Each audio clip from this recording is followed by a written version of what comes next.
She walked into the bank with quiet confidence, her worn handbag and calm smile hiding a truth no one could have imagined. But to the teller behind the counter, all she saw was a black woman who didn't belong.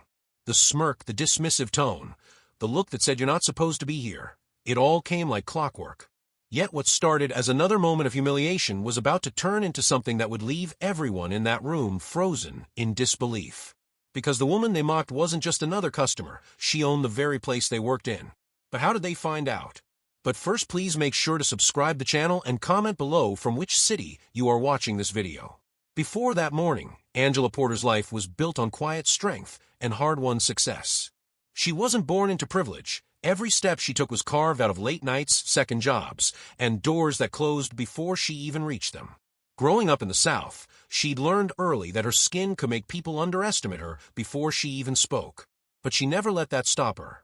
Years later, she became one of the few black women to own multiple small businesses, and eventually a regional bank that focused on supporting minority entrepreneurs. Still, she never flaunted it. To her, success wasn't about showing off. It was about creating opportunities for those who were once told no. That's why, on that cloudy Friday morning, she wasn't there as the owner. She was just running a quick errand, papers in hand, a simple transaction to sign off. But as she stood in line, she could feel it, the subtle shift in the air, the glances that lingered too long, the quiet whispers from the counter.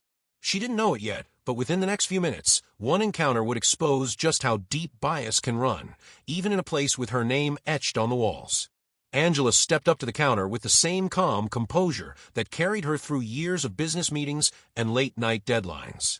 The teller didn't greet her. He barely looked up, his tone clipped as he muttered, "Next." His name tag read Stephen. Angela offered a polite smile and slid the documents across the counter, a routine signature verification for one of the branch accounts. But before she could explain, Stephen frowned, glancing between the papers and her face, as though searching for a mistake. "These forms are for executive-level authorization," he said, emphasizing the words as if she'd wandered into the wrong line. "You'll need to speak to the manager. This isn't something customers handle." Angela kept her tone steady. "I'm not a customer," she said softly. "I just need to finalize the documents." But Stephen didn't listen. Instead, he laughed under his breath and called over a colleague. "Hey, take a look at this. She says she's here for executive authorization." The other teller smirked, pretending to hide it behind a fake cough. A few people in line turned curious. Angela felt the eyes. The slow-burning embarrassment that creeps in when you're being dismissed for reasons that have nothing to do with your actions. Still, she stayed composed, explaining again, calm, professional, patient. But Stephen's tone grew sharper. "Ma'am," he interrupted, "you can't just walk in here with papers and claim you're authorized. I'll have to ask you to step aside. You're holding up the line." He motioned toward the waiting area, like he was doing her a favor. Angela's jaw tightened. Years of prejudice had taught her when to speak, and when silence held more power. She stepped aside, heart pounding, not from guilt, but from something far older, the quiet rage of being underestimated. Minutes passed. Stephen called for a manager, whispering something that made the others laugh. Angela heard the words fraud and scam drift from behind the counter. Her chest ached, not from surprise, but from recognition. This was what success couldn't shield her from. When the manager appeared, Angela tried again, offering her ID and the ownership documents. The manager barely glanced at them before turning to Stephen. "Call security," he said flatly. The words hit like a slap. Around her, whispers spread through the line. A woman clutched her purse tighter. A man shook his head. Angela's pulse raced. She'd faced rejection before, but this was humiliation, wrapped in arrogance and disbelief. The security guard arrived, heavy footsteps echoing across the polished floor. "Ma'am, we're going to need you to step outside," he said, his tone rehearsed. Angela's voice remained calm, though her hands trembled. "You're making a mistake," she said. "Please look at the documents again." But no one did. The guard gestured toward the door. Stephen folded his arms, smirking. The manager turned away. Angela took a deep breath, holding on to every ounce of restraint she had. She gathered her papers, straightened her blazer, and walked toward the exit, but not before glancing back at the marble plaque near the door. It bore a name, her name. The founder, the owner, the very woman they'd just escorted out.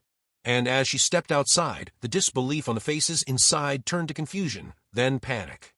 because someone finally had noticed the nameplate and realized who they had just thrown out of her own bank. What happened next would change everything. Angela stood just outside the glass doors, the cool air biting against her skin as she watched the scene unfold inside. Through the reflection, she could still see Stephen laughing, the manager shaking his head, the guards standing watch, as if she were some kind of threat. Her hands trembled, not from fear, but from the weight of what she had just endured. Then, through the glass, something shifted. The assistant branch manager hurried out from the back offices, holding a folder tight to his chest. He looked between Angela, standing on the sidewalk, and the others behind the counter. His expression froze when he saw the name on the documents Stephen had dismissed, Angela Porter, founder and CEO. The color drained from his face. He pushed through the doors, calling her name softly, almost in disbelief. The sound made the rest of the staff turn. Silence swept through the lobby as realization settled in like a storm cloud. Stephen's smirk faded. The manager's posture stiffened. The guard's eyes dropped to the floor. Angela didn't say a word. She simply met their eyes one by one, steady, unwavering. The same eyes they had refused to look into minutes earlier now held their guilt like a mirror. "I believe," she said finally, her voice calm and deliberate, "you were about to escort me out of my bank." Her words hit harder than any outburst could have. The room seemed to shrink around them, the fluorescent lights suddenly too bright, the silence too loud.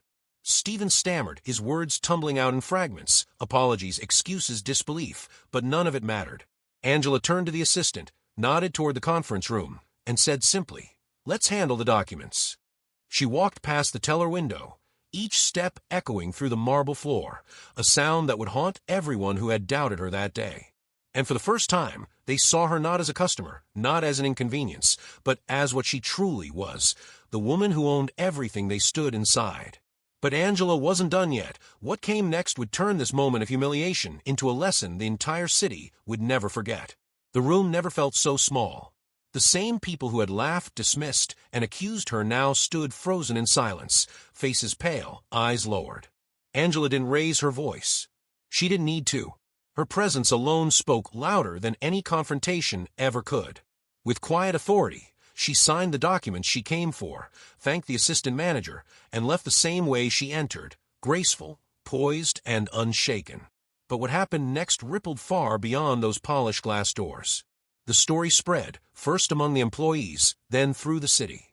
Conversations began to shift. The bank issued a public apology. Mandatory sensitivity training was rolled out across all branches.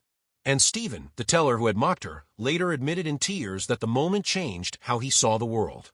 As for Angela, she didn't seek revenge or praise. She focused on what she'd always believed in, creating spaces where others wouldn't have to fight to be seen.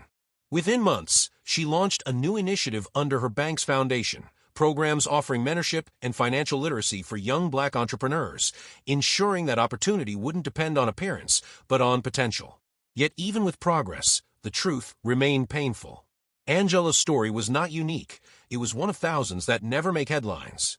For every Angela who owns the building, there are countless others still being told they don't belong in it. And that's the real message. Racism doesn't always scream. It often whispers, hidden behind policies, assumptions, and glances. It's in who gets believed and who gets questioned, who's welcomed and who's watched. So ask yourself, how many Angelas have walked past you, unrecognized, unseen, yet carrying power you never imagined? Because sometimes the greatest act of justice isn't loud. It's simply walking back through the same doors that once tried to close on you and owning them.